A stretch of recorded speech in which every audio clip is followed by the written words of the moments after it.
கர்த்தருடைய பரிசுத்தமுள்ள நாமத்திற்கு ஸ்தோத்திரம்.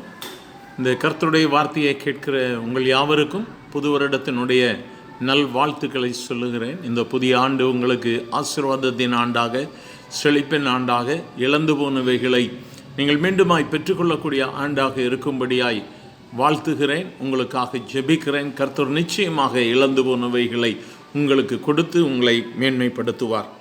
இன்றைய நாளின் வார்த்தையாக, இந்த வருடத்தின் வாக்குத்தத்தமாக ஏசாயா 58வது அதிகாரம் 8வது வசனம்.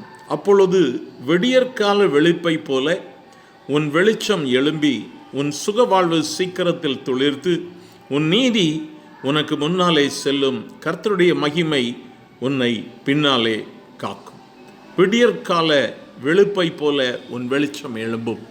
இருளின் மத்தியில் ஒரு வெளிச்சம், உன்னுடைய வாழ்வின் இழப்புகளின் மத்தியில் ஒரு வெளிச்சம், உன்னுடைய வாழ்க்கையின் சோர்வுகள், பலவீனங்கள், வியாதிகள், இன்னும் பலவிதமான சரிவுகளின் மத்தியில் கர்த்தர் ஒரு வெளிச்சத்தை ஏற்படுத்தி உன்னுடைய சுக வாழ்வை சீக்கிரத்தில் துளிர பண்ணுவேன் என்று சொல்லுகிறார். நம்பிக்கை இல்லாதபடிக்கு இந்த புதிய வருடத்தை ஒருவேளை நீங்கள் ஆரம்பித்திருக்கலாம். உங்களுடைய குடும்பத்தின் சரிவுகள், பிள்ளைகளின் மூலமாய் வந்திருக்கிற போராட்டங்கள், படிப்பில் வந்திருக்கிற பலவிதமான காரியங்களை நினைத்து போராடி கொண்டு இந்த வருடத்தை ஆரம்பிப்பீர்களானால் தேவனாகிய கர்த்தர் உங்களை பார்த்து சொல்லுகிறார், உன் சுக வாழ்வு சீக்கிரத்தில் துளிர்க்கும். எனக்கு அருமையான தேவ பிள்ளையே, நீ இழந்து போனவைகளை அவர் கொடுக்கும்படியாகவும், உன்னுடைய வாழ்க்கையில் நீ இரட்டிப்பான ஆசீர்வாதத்தை பெற்றுக்கொள்ளும்படியாகவும், உன் சிறையிருப்பு மாறும்படியாகவும் தேவனாகிய கர்த்தர் உன்னுடைய வாழ்க்கையில் இந்த புதிய ஆண்டின் முதலாம் நாள் துவக்கத்திலே சொல்லுகிறார், உன் சுகவாழ்வு சீக்கிரத்தில் துளிர்க்கும்.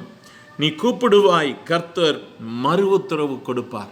இந்த வருடத்தில் தேவ பிள்ளைகளாக அவர் என்னுடைய சமூகத்தில் அமர்ந்திருந்து கூப்பிடும் பொழுது அவர் மறு உத்தரவு கொடுப்பார். அவர் அது மட்டுமல்ல, நீ சத்தமிடுவாய், இதோ நான் இருக்கிறேன் என்று அவர் சொல்லி உனக்கு பதில் கொடுப்பார்.